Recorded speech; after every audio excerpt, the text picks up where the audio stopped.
Today's true story is very disturbing. Imagine purchasing a new home only to find that it contains a horrifying 30-year-old secret hidden deep within, and that secret is unknowingly awakened at the request of the new homeowner. If that sounds interesting to you, then stick around to the end of today's story to find out what actually happened within the walls of this house. If you like today's story, then please hit that like and subscribe button and click all of the notifications so you don't miss any of our uploads. And if you find today's secret hidden in the background and you are the first person to comment on its timestamp, then we will pin you to the top of the comments.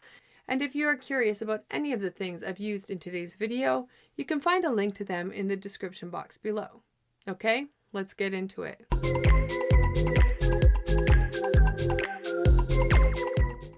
On September 2nd, 1999, Ronald Cohen was busy running around his home that he lived in for the past 10 years because he was preparing to sell it. He had just found a buyer for the property, and the new owner wanted to take a final walkthrough before taking ownership. So, together, they walked through the house, checking this and that, and when it seemed like all was in order, the buyer decided he wanted to see the crawl space that was located beneath an addition that had been built onto the back of the house at least 30 years ago.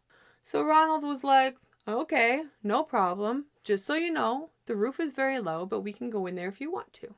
And so off they went. They crouched down and entered the crawl space, and as they were in there, looking around, they noticed at the very back of the crawl space was a 55-gallon barrel laying on its side and kind of wedged beneath the stairs.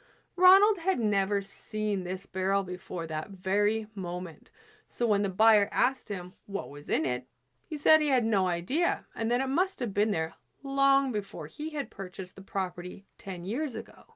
Being cautious, the buyer said he wanted it removed before he would purchase the property. He didn't want some sketchy barrel laying around that he didn't know anything about. And so Ronald and his real estate agent got some help and rolled the barrel out of the crawl space, taking it to the curb to be picked up with the trash.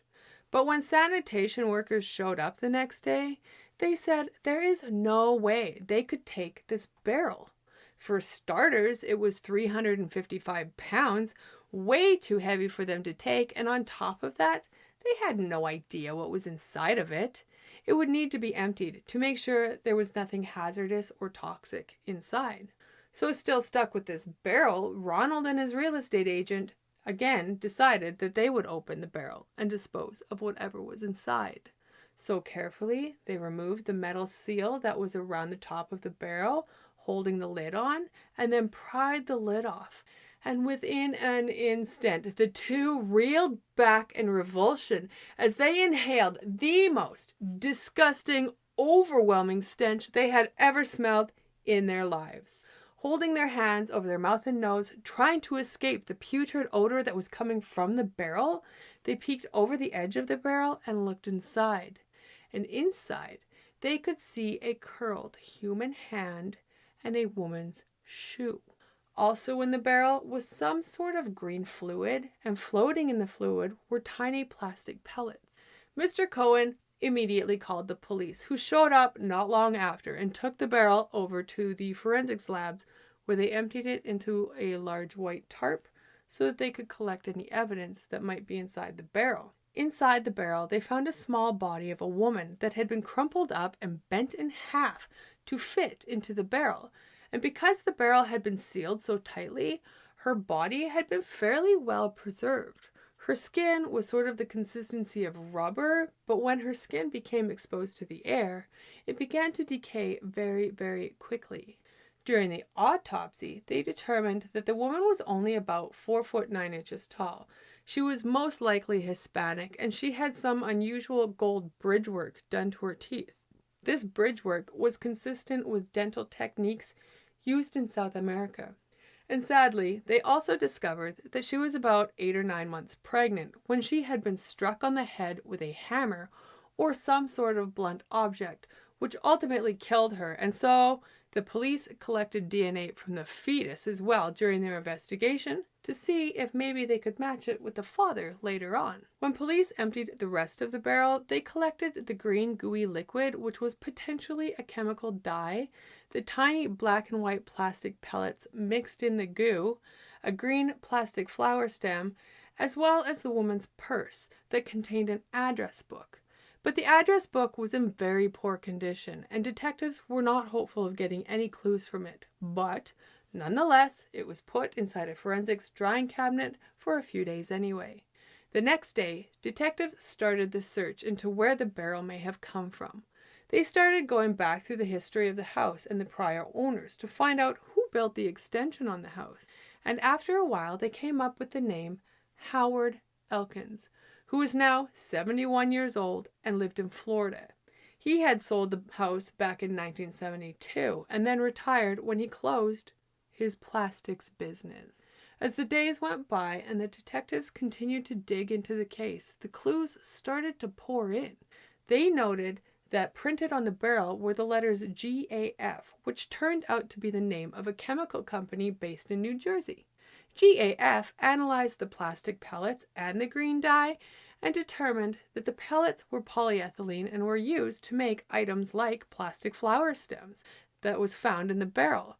And the dye was a very unique product called halogen green, which was specific to plastic flower stems. And even more interesting was that GAF only had one customer that used this dye, and that customer was Melrose Plastics, the same company that Howard Elkins had closed in 1972. Meanwhile, the forensics document lab made some progress on the damaged address book.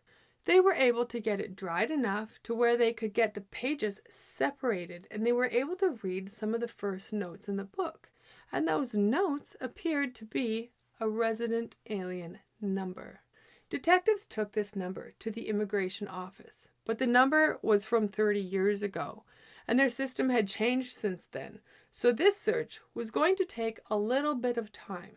At this point, knowing that the barrel, the plastic, and the dye all came from Howard Elkins' business, and they'd found the barrel beneath Elkins' former home, the detectives now believed they had enough information to go question him. But before questioning him, they wanted to visit his former business partner, Melvin Gantman, who had also since retired to Florida. Mr. Gantman confirmed that he and Mr. Elkins were business partners, but he hadn't spoken to him in years. When shown pictures, he also confirmed that the barrel was what they had regularly used, the dye color and the plastic pellets were what they used to make their plastic flowers, and the plastic stem found in the barrel was from the company as well. But the most useful information Gantman gave was that Elkins was having an affair with a Hispanic employee at the company who had strange gold teeth in the front and long black hair. Detectives were now confident that Elkins was the killer, and when they arrived at his home, Elkins invited them in. But during their questioning, it appeared that Elkins didn't seem to recall much of anything. He had no recollection of the barrel, the dye, or the plastic pellets, but surprisingly, when he was asked if he had an affair, he freely admitted that he did, but then quickly said it was very short and that she had left, and that he couldn't even remember her name, let alone if she was pregnant or not. But when they asked him for a sample of his DNA, he flatly refused. Elkins told the detectives that he was done talking to them and they needed to leave, and that because they were from New York, they had no jurisdiction in Florida. So if they wanted to make an arrest, they would have to get a warrant, and that is exactly what they told Elkins they were going to do as they turned to leave. The next morning, Elkins was nowhere to be found. His wife had rallied his friends and family together to search for him along with the help of the police, and the search continued all day until finally Elkins was found later that evening.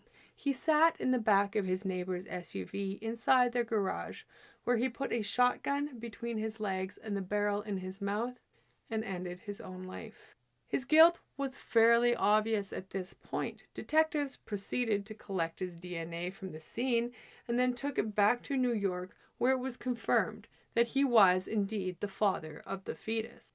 8 days after the barrel was found in the crawl space, they got an answer back from immigration with the identity of the woman in the barrel. Her name was Rena Moroccan. She had immigrated to the U.S. in 1966 from El Salvador. The forensics document team was also able to get more information from the address book, including several names, addresses, and phone numbers. The phone numbers were over 30 years old, but incredibly, one still worked. And when detectives called the number, a woman by the name of Kathy answered. She was a close friend of Rena and was still living at the same location 3 decades later. In November 1968, Rena had told Kathy that she had been dating her boss at the flour factory and she was pregnant with his baby. Rena told Kathy that she had gotten mad at her boss, and because of this, she called his wife, telling her that her husband was having an affair and that he had promised to marry her, and that she was pregnant with his baby. Rena then told Kathy that she was terrified that her boss was going to kill her. And then, that was the last time that Kathy had ever heard from Rena. A journalist covering the story later tracked down Rena's 95-year-old mother in El Salvador and flew down to visit her. Rena's mother said that she would speak to Rena regularly on the phone, and then suddenly the contact stopped, and she had no idea why. But she did say that she would often dream of Rena trapped inside a barrel. Rena's body was transported back to El Salvador to be buried, and then her mother died 1 month later and was buried next to her. So that's going to wrap it up for this video. Thank you for watching, and if you haven't already, please make sure to like and subscribe so you don't miss any of our Creepyville stories. If you have any story suggestions, please leave them in the comments below, and if you found today's secret in the background, write down the timestamp in the comments, and if you are the first one to do so, then I will pin you to the top of the comments, and I will see you again later.